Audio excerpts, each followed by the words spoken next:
When NATO was founded more than 75 years ago, its members made a commitment to collective security that was unlike anything in previous history.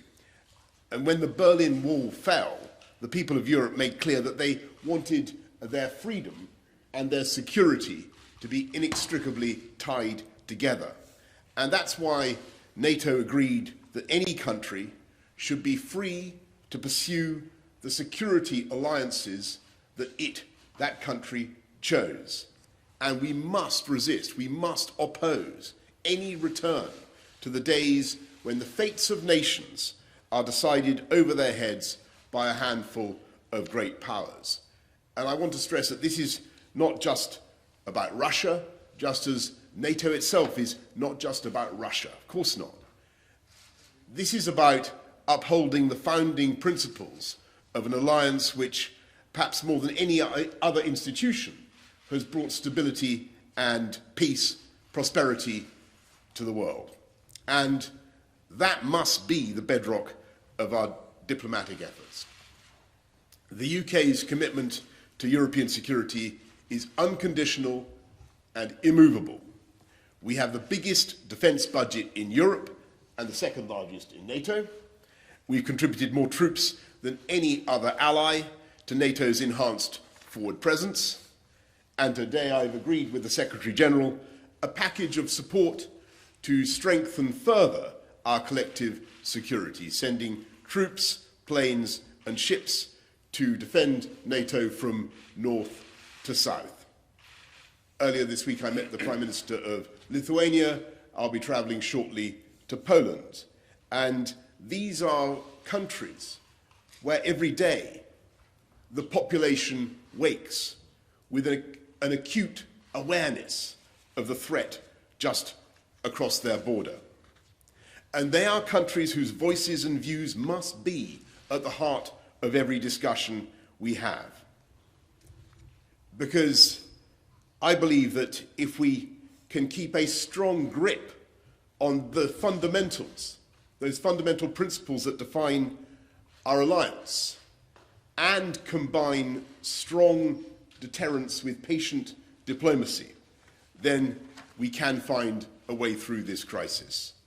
But the stakes are very high, and this is a very dangerous moment. And at stake are the rules that protect every nation, big and small. Thank you, Jens. Thank you all very much. I think we should probably have some questions from the media. I think we're going to go to... Sorry, okay. I'm going to hand yeah, it. thank you. We'll go to Sky News. Beth Rigby. Just a couple of questions.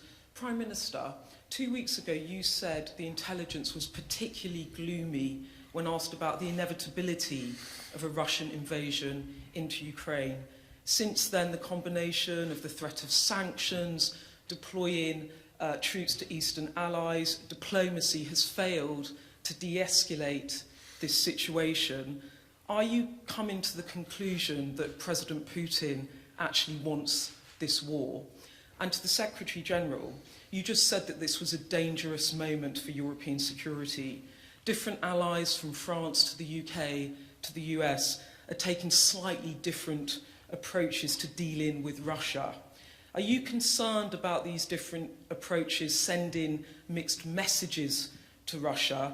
And are you worried that differences between partners could hinder any NATO deployment? Thank you. Thanks very much, Beth. Look, I think that this is, to answer your question directly about what I think is going on in Moscow and the calculations that are being made there, I honestly don't think a decision has yet been taken.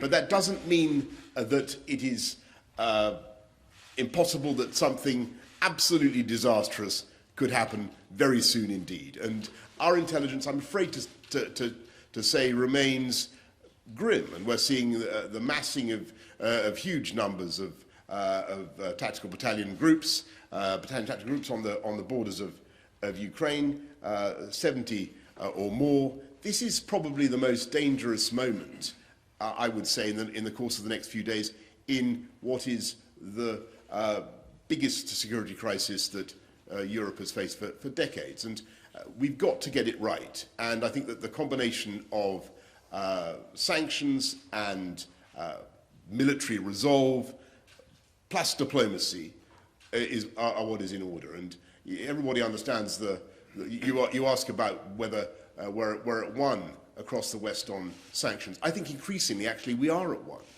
And I think that I congratulate Olaf Scholz of Germany on the way he's been able to move towards a tougher position on Nord Stream 2. Difficult, though, obviously, that is for Germany and for the German economy.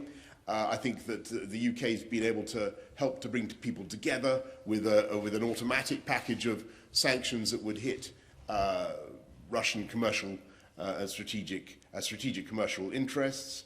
The tougher those sanctions are, the more automatic they are, the more chance we have of deterring what I think would be an irrational response. But what we're also doing is ensuring that we have we engage the Russians' attention, we occupy their bandwidth, and we get ready all over the eastern frontier of NATO. And that's why Jens was kind enough to mention all the things that we're doing. We're supporting Operation Cold Response up in the north, in the Norway area, with the HMS Prince of Wales, 16 Air Assault Brigade. In Estonia, we're doubling the presence at Tapa, the enhanced forward presence at Tapa. In Poland, we're adding, where I'll be going shortly, we're adding another 350 troops from 4-5 Commando. We're doing air policing in Romania, increasing the number of typhoons that we're deploying out of Cyprus by a squadron of typhoons, and we're sending ships to the Eastern Mediterranean and the Black Sea, an OPV and a Type 45. And that's, as I think, as Jens referred to, we're also putting on standby 1,000 troops in preparation for a humanitarian crisis that may take place on NATO's eastern frontiers. So we're getting ready we're making military preparations, we're getting ready economic sanctions, but we're also willing to talk. And I think Jens summed it up very well in what he said. There are some things that are non-negotiable. That's the idea of a Europe whole and free. That's the idea that NATO must have an open door policy, that the people of Ukraine must be able to aspire to NATO membership. And then, of course, there are things that it would be sensible to talk about, and things that NATO and the UK, the US, everybody is willing certainly to discuss. And they include transparency about NATO exercises, about NATO force posture, about the stationing of missiles, making progress on, certainly, as Jens said, on the INF area where Russia is in breach, and making progress on intermediate nuclear missiles. All those are subjects for discussion, and far, far better to begin a discussion now than to have a catastrophe. So that's what we're pushing for, and there's a lot of effort going in on all those fronts.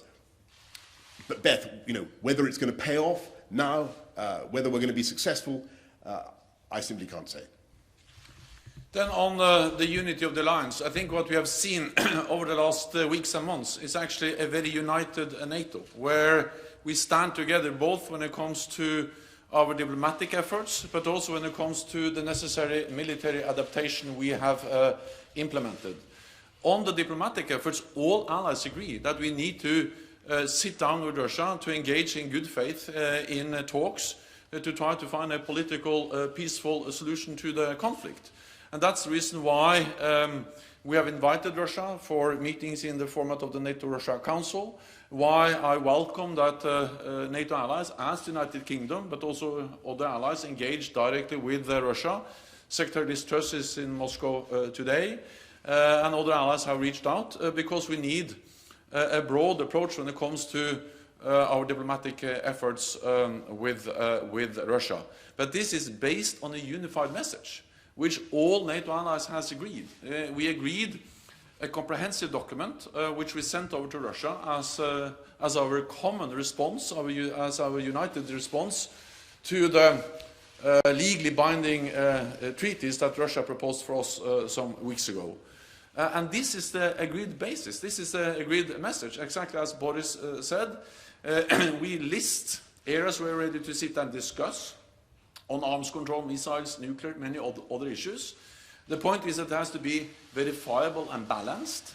And then we list also some areas where we cannot make compromises, especially the right for every nation to choose its own path, and the right, of course, for NATO to defend and protect all allies. This idea that we should introduce some kind of second-class allies, those allies that have joined NATO after 1997, is absolutely not acceptable for us. But verifiable, balanced arms control, that's something we absolutely are in favor of and ready to engage in with Russia. Let me just briefly also add that the military adaptation sends a clear signal that Russia has a choice. They can either choose a diplomatic solution, and we are ready to sit down, but if they choose confrontation, they will pay a high price. There will be economic sanctions. There will be increased NATO military presence in the eastern part of the alliance. UK is really an important part of that. Already announced new deployments on top of what UK has already deployed in the eastern part of the alliance. And of course the Ukrainian army, defense force, is much stronger now than they were in 2014 because they are better equipped, better trained, better command, and I welcome that United Kingdom and other allies provide support to the Ukrainian defense forces so they can defend themselves. This is a right for every nation to defend themselves for self-defense, and it's good that NATO allies like the United Kingdom help Ukraine to uphold that right. We'll go to Laura Kunzberg from BBC. Thank you very much. Prime Minister, how much further are you prepared to commit the UK on top of what's already happening? Would you, for example, in the case of an invasion, give UK military support to some kind of insurgency? And if you're found to have broken the law, would you resign? And can I ask you to address this directly on behalf of people at home? It's not a hypothetical question. I understand. There is a police investigation. And Secretary General, Russia is massing, as you said, more than 100,000 troops. Allies are, like the UK, committing 1,000 here and 1,000 there. But is the scale of NATO's attempt to protect Ukraine anything like a match for what Russia may be planning? Yeah. So first of all, I mean, on your point about what's going on at home, Laura, that process must be completed, and I'm looking forward to it being completed, and that's the time to say more on that. But on your question about what we can do to support Ukraine further, everybody knows that the UK's been, forward-leaning, out in front in offering support to the Ukrainian military. And Jens is right in what he says, that the Ukrainian army is now very large, probably 200,000, probably 150,000 reservists, and it's my judgment, I think it's certainly the judgment of NATO, that they will fight and they will resist very, very strongly. And they've been helped in their preparations for something as catastrophic as this, with a lot of training from the UK. Operation Orbital, as you know, has been going on since 2014. We've trained 22,000 Ukrainian soldiers. We're now, in the last 2 or 3 months, we've sent some anti-tank weaponry, the NLAWs, as you know, 2,000 of them.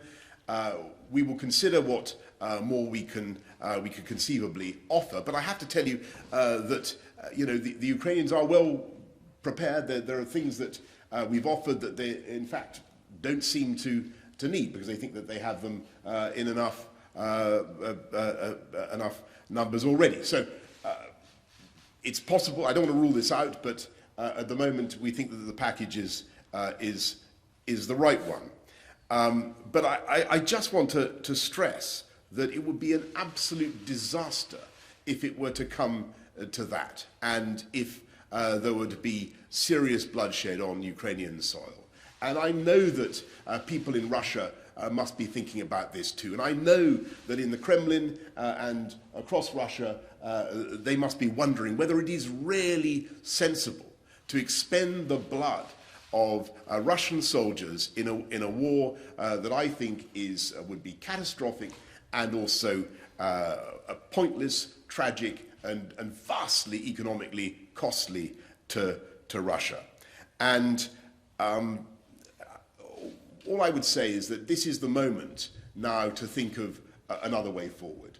And President Putin talks about the indivisibility of security across the European continent, by which he means that Russia can't be threatened by anything that NATO does. Well, look, I want to stress, NATO is not a threatening, intimidating, or aggressive alliance. That is not what NATO does. NATO has kept the peace in our continent for so long and achieved so much by being a defensive alliance. That's what NATO does. And you can't promote the indivisibility of peace in the European landmass by putting 130,000 troops on the borders of Ukraine. So I think there's an opportunity to talk on all the subjects that Jens just described. I think it's a very good opportunity for us to put our heads together and try to find ways of reassuring Russia without compromising those fundamental principles of NATO's open door policy. I think there is a way through, but it must also be accompanied by a de-escalation from Russia and a withdrawal of the threats that we're currently seeing. So I think it's time to de-escalate and to talk. Just push you again on that point of principle about if the US Prime Minister found to have broken the law, would you stay in number 10? I understand that, but we're going to wait for the process to be completed. NATO is a defensive alliance, and our purpose is to preserve peace, to prevent conflict, and we do that by standing together, stating clearly, as it is enshrined in our founding treaty, that an attack on one ally will trigger the response from the whole alliance, one for all for one. And that's exactly what we're doing now at this very critical time for European security. And the question was whether we are doing enough. Well, I think we understand that we are doing many things at the same time. First of all, we have already increased the presence in the eastern part of the alliance. With more troops, with battle groups, also with the UK aircraft or carrier strike group, and also an American carrier strike group, and more ships, more planes, the increased presence in the eastern part of the alliance. Second, we have increased the readiness of forces so we can quickly reinforce if needed. This is NATO response force, but that has been augmented by announcement from the United Kingdom, from the United States, from Denmark, from other countries, who have made it clear that they are ready to assign more troops to the NATO response force so we can reinforce quickly if needed, and we have increased the readiness of these forces compared to their normal readiness levels. And thirdly, we are also now looking into whether we should have a more long-term change in our posture in the eastern part of the alliance. Today we have battle groups in the Baltic countries and Poland. The UK is leading the battle group in Estonia, but also increasing its presence in Poland. But we are now also considering to have similar battle groups, for instance, in the Black Sea region in Romania. So partly all the increased presence, partly increased readiness so we can quickly reinforce, and also now looking into more long-term changes in our posture in the eastern part of the alliance. Thank you very much. Good. This concludes this press conference. Thank you. Thank you. Then, Boris, we can do the last fiscal.